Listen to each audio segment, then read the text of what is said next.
Now it's time for another Board Game Brawl preview with Nick Minahan, sponsored by BoardGameBliss.com. Hey now, my name is Nick, this is Board Game Brawl, and today we're going to be taking a look at a game that is currently seeking funding on Kickstarter. That game is called Mech, and it's self-published by designer Patrick Fahey. Now, if you like what you see throughout the rest of this preview video, I'm going to encourage you to go to the official Kickstarter project page to find out even more information than I could possibly tell you here. I'm going to have a link at the bottom of your screen now, and also at the end of the video, and also down in the description section of the video. Those links will take you to the official Kickstarter project page, and I would encourage you heavily to do so. Now, what is Mech? This is a competitive game for up to 4 players. Each player takes control of a different mech pilot and the mech that they pilot. But the thing is, this is not just some standard uniform mech. You actually construct it at the beginning of the game. For your first game, you can just use some pre-built loadouts that they have in the instruction booklet, but if you want a more strategic edge, you can actually draft the different part cards to construct your mech at the beginning of the game. Then it gets into tactical hexagonal combat, where you're using the different powers of the different armaments on your mech in order to destroy your opponent. You have action cards that you use in order to influence the combat, which could be sentry drones and different shell bombings, lots and lots of different thematic elements that really simulate mech combat. So let me go ahead and give you a brief look at how the game is played with a prototype version of the game. So everything you see here is subject to change in the final version. This one just uses 3D printed minis and things like that, so keep that in mind. Then we're going to come back. I'll give you my final thoughts.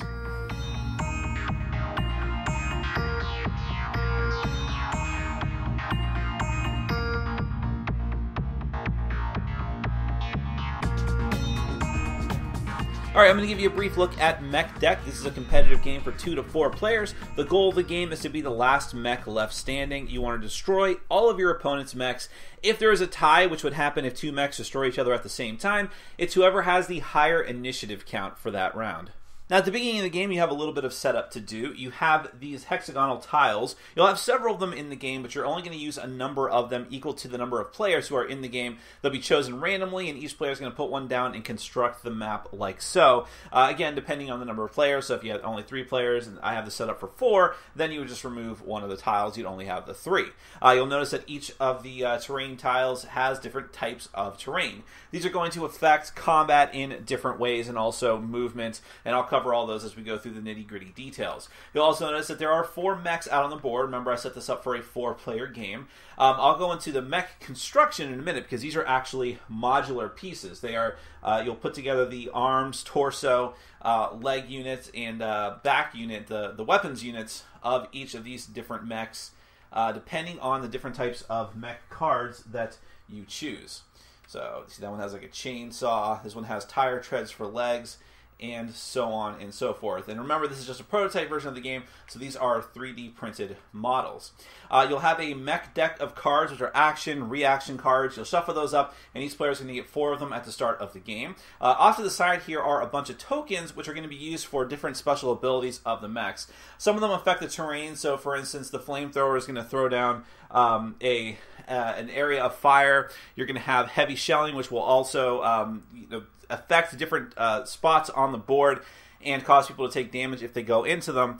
And you also have different like sentry guns and aimbots and smoke grenades and power generators, and a lot of these different things can be destroyed as well. You'll target them with your attacks. But the most important thing that each player is going to get is going to be their little play mat here, which has several different features. First off, there you go. First off, you're going to have your pilot card. Now, this pilot here is Guy Goji. They all have different special abilities.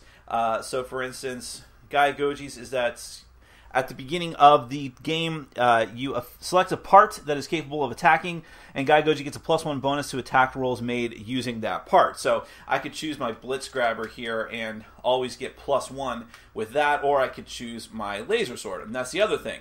Now, if you want to use pre-built mech decks, you can. The rules allow for that. But there's actually a draft that each of the players can perform in order to get these different parts. You decide ahead of time at the start of the game which you'd rather do, the draft or just doing the pre-built mechs as per the rules. When you do, you'll put them in the appropriate spots. So the torso spot, both of the arms, the back, and the legs, and you'll actually take those physical parts and construct your mech based on that. And each of them has different special abilities, different activation costs for their special abilities. So like the torso unit here, the targeting computer, says that you have to spend 2 of your energy cubes in order to activate it. And it lets you on your turn, on your next attack roll from this mech this turn, you can roll 3 dice and choose the 2 highest numbers, as opposed to just rolling the 2 dice. Then you have the rocket booster legs. You can spend 2 energy with that to move 2 hexes in a straight line. And then, just to go through these, let's see. The laser sword, you can spend 2. And if you roll an 11 or a 12 while attacking with the laser sword, you deal 2 damage instead of 1. Typically with a successful attack, it's just 1 damage. And so on and so forth. That gives you a good idea of what you can expect from these types of cards.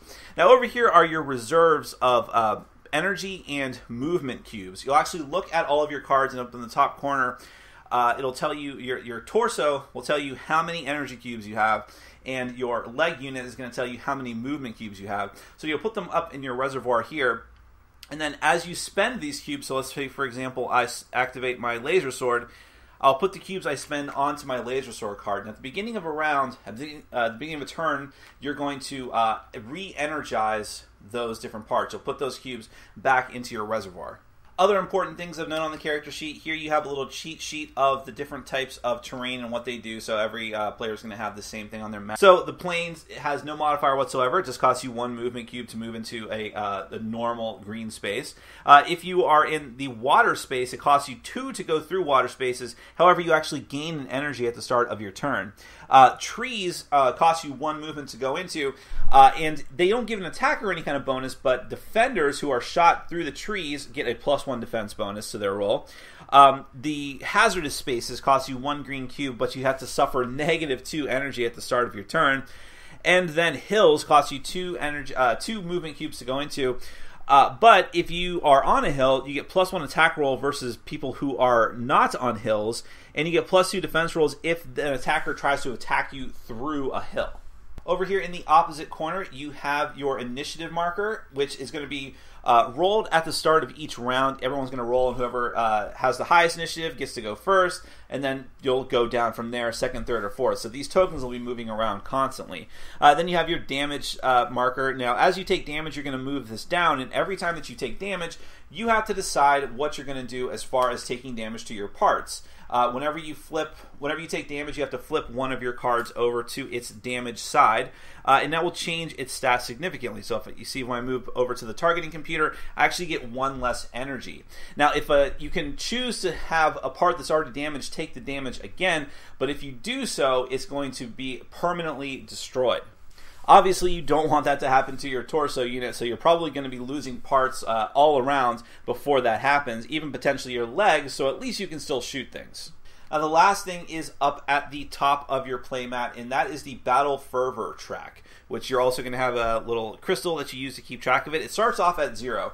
Every time that you miss an attack, you get to move the Battle Fervor marker up 1, and these are points that you can use for different special abilities only on your turn, but it's just like a little compensation for if you miss a lot, at least you can do some extra stuff. So for instance, you can spend 2 of those points to draw a card, you can spend 2 points to get +1 to your next attack roll, you can get movement cubes, energy cubes, you can even re-roll attacks.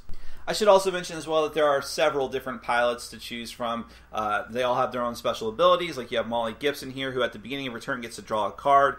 Natasha McCrae can re-roll initiative and choose between whichever result that she wants, and so on and so forth. Everyone has a different special ability that affects a different part of the game. You also have all kinds of different mech parts to potentially use, like this chainsaw, the mech grinder, and a chain gun, treads instead of the normal leg units, a drill module, jetpack, flamethrower, all these different types of things. Now, the other types of cards in the game come from the main deck, and they are the action and reaction cards. Now, every player is going to start off with 4 of these at the start of the game, and you're always going to draw back up to 4 at the end of your turn, and you can always discard cards at any point during your turn if you just don't like them and want to make room for new cards, because you can only draw up to 4, barring any special abilities. Some of them are just action cards you must use on your turn. So, for instance, heavy shelling here, you'll put out the different heavy shelling markers, and anywhere on the battlefield, these may overlap. At the beginning of your next turn, if there are any units on or next to these tokens, you make an attack roll per token against them. The power generator, you're going to drop this down on the board, and all mechs that touch this token receive +1 energy at the end of this turn. If this token is damaged, you remove it from the battlefield. Then you have cards like Quick Draw. Make a free attack roll with any weapon on your mech. This attack suffers a -4 penalty to hit.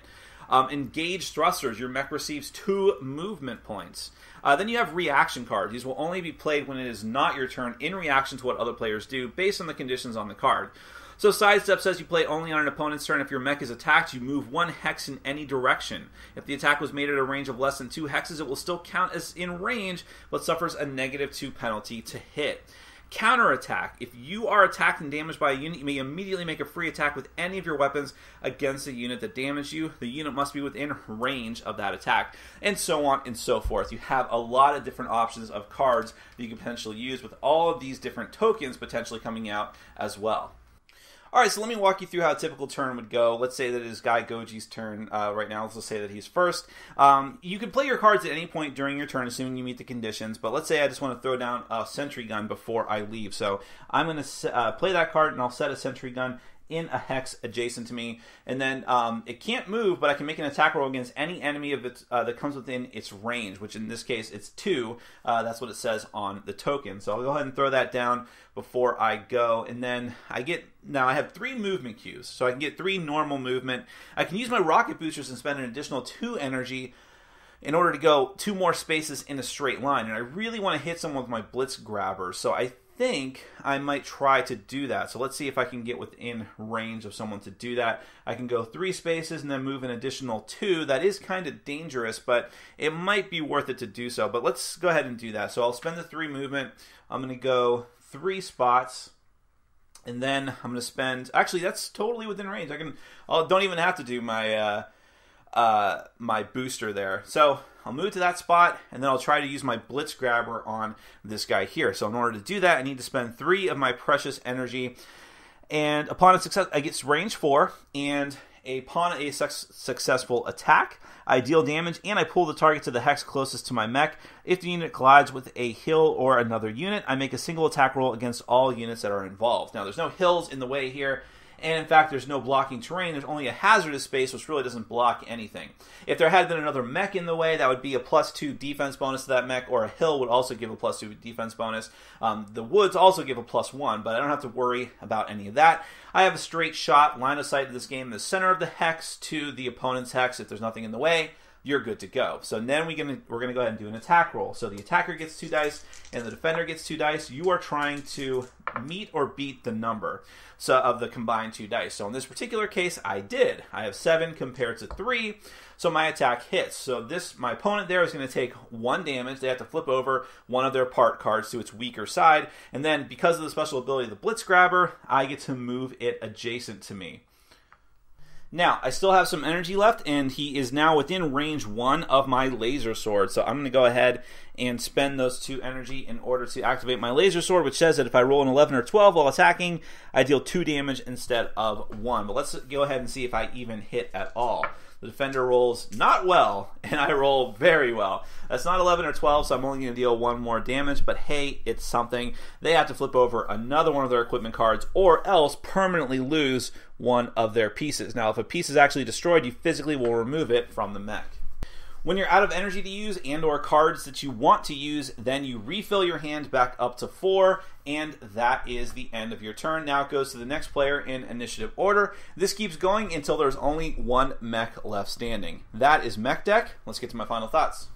Mech Deck's greatest strength is obviously its theme. Anyone that's into mecha or giant robot anime, people who are into more Western-themed science fiction series that use giant robots like Battletech, are really going to be able to latch onto that theme, and it actually shows in the gameplay and the different elements that you have. So every mech has its own pilot, and the pilots have their own personalities and names and artwork, and also different special abilities in-game, which make you very different and distinct from the other pilots. You might be very fast, you have extra movement, so you're flitting around the battlefield. It might be that you're very, very good with 1 armament and are just incredibly deadly with that, and the other players can knock out all of the other stuff.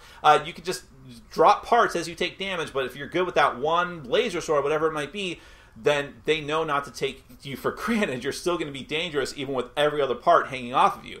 So there is that. And then when you talk about the mechs themselves and how those are all going to be different and the different versatility that they have, regardless of whether you use the pre-built loadouts or whether you draft them or just do them randomly even, you are going to be different in the strength from the other players, and you have to match your playstyle to that. Like, do you want to be the type of opponent who is just going to be sitting there shelling areas, throwing down, using your cards liberally and throwing down sentry turrets, or are you just in your face pounding with like the grinder or with the laser sword? You have these different options depending on, again, what your character's special ability is and what you are stuck with as far as the different mech parts. And the fact, you know, component wise, again, I just had a prototype version of the game, but you can imagine in the final version where you are putting together these mechs with these intricate miniatures. I mean, it's really going to lend itself to that theme very, very strongly, together with the theme of just having the pilots and all of this. So having a strong theme is one thing, but having it actually integrate into the gameplay is quite another thing and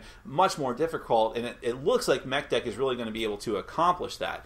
Moving into just the turn-by-turn gameplay and the system and how it works, despite the fact that it is a strategic game and it is a very tactical game, it's pretty easy to get this thing up and running. You can learn the rules in like less than 10 minutes, and then the actual gameplay is simple, but it doesn't mean that, again, that should be taken for granted, because you have so many different options of how you can tactically move around, set yourself up for better positions, either defensively or offensively.